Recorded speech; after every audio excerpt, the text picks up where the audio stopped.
Po mga kaibigan, ito na naman po tayo.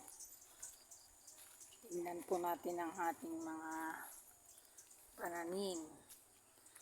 Ayan, medyo lumaki na po ang ating tinanim. Ayan po ang aming munting palayan. Kagigising ko pa lang pero tinitignan ko na para makita ko naman, masilayan ko ang aming munting palayan. Ayan po. Makikita natin, tignan ko ang aking pananim dito. Kung okay na po.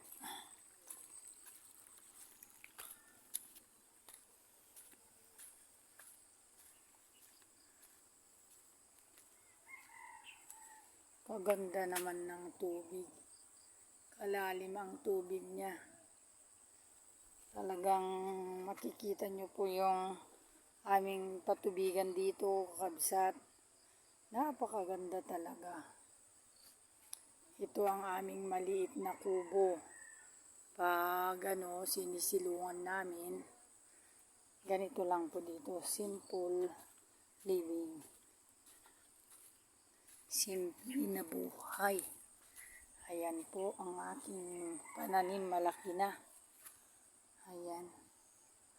Titignan nyo po ang aming mga katabi. Nagaganda po ng palay. Ayan po kakabsat. Talagang palayan po lahat yan. Ayan. Tignan nyo po yung patubig namin. Papunta sa ayan po. Ayan.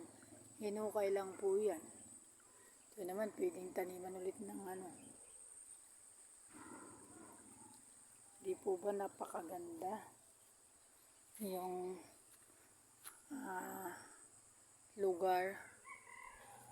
Doon naman po yung bahay ng mga katutubo na mga iba naming yung bundok na yan. Mataas po yan. Pag inakyat, mababa lang tinitignan.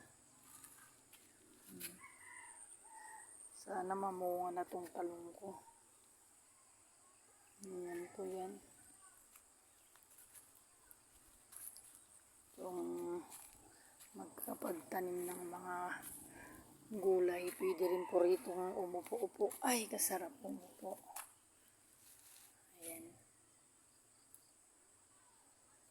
Pwede na rin mananghalian dito. Maganda po yung kubo.